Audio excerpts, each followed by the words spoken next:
in the backdrop of what we are talking about today in these 2 days, I want to talk about how we all can do to go mad. I want to give some practical suggestions, what we can do go mad. And before you throw your shoe at me for calling you crazy, MAD actually is my acronym for making a difference. What we all can do to make a difference. All right? So I'm not calling you crazy, so keep your shoes on. Okay, I just want to get this message across. Why do families have to sell children? My area of expertise is in the area of helping children from being prevented, being sold into human trafficking, especially in the sex trade, and also the rescue and the rehabilitation. It's not an easy subject to talk about.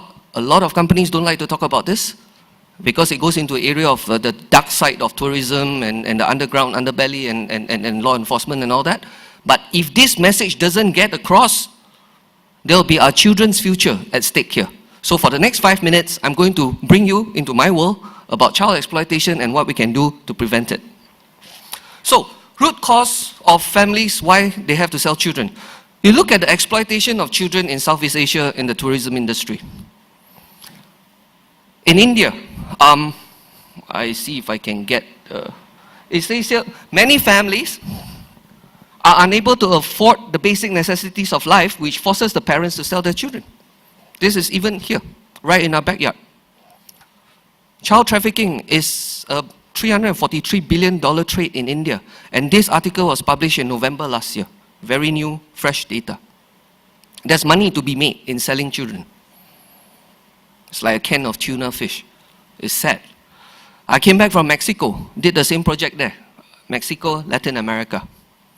So, my company, Seal Air, is a cleaning company. We do commercial cleaning for hotels such as this. Anything that needs cleaning. Carpet, laundry, linens, toilet bowls, plates, anything, all right?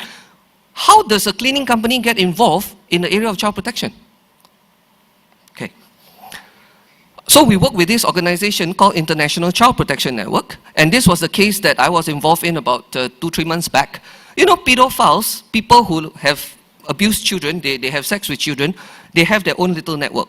So there's this pedophile who will go to Cambodia and videotape himself having sex with a 10-year-old boy and then share it among his peers and say, hey, see, I'm having sex with this 8-year-old girl in Cambodia. And then another fellow will come back and say that, hey, I'm having sex with a girl with rings around her neck in northern Thailand. Can you beat that? So they use this as a way of gaining points, that who is more exotic in that sense is sick. And this is in Chiang Mai, the border between Chiang Mai and Burma. Now, these border regions are crazy. It's almost like no government involved. Because people, the tribal people in those areas do not recognize borders. So, like Myanmar and Thailand, the Myanmaris in Thailand, the Thais will say that they are Myanmaris, it's not my problem.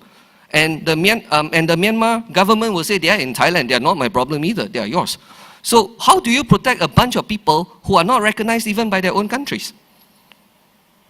So, the army or some fellas will just go in and pick a few kids, and then they'll go over and sell it to the logging companies, and they have a big container, 16 kids tied on the makeshift bed.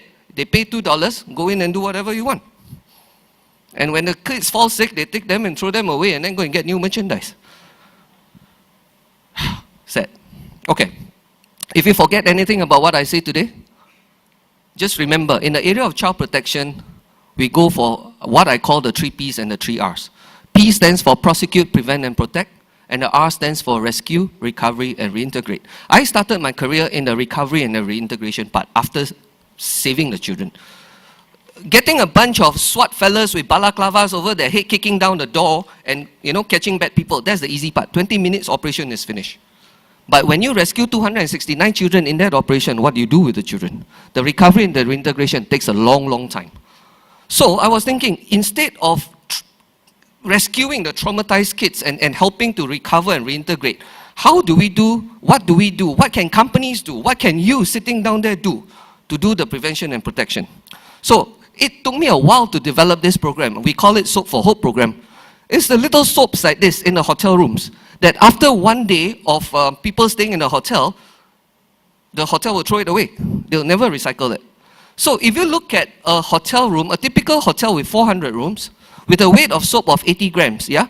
40 grams for hand soap, 40 grams for body soap, occupancy rate of 70%, and you change the soap once every 2 days, and in a year, you generate 4 million grams of waste soap or 4 tons of solid soap for one hotel.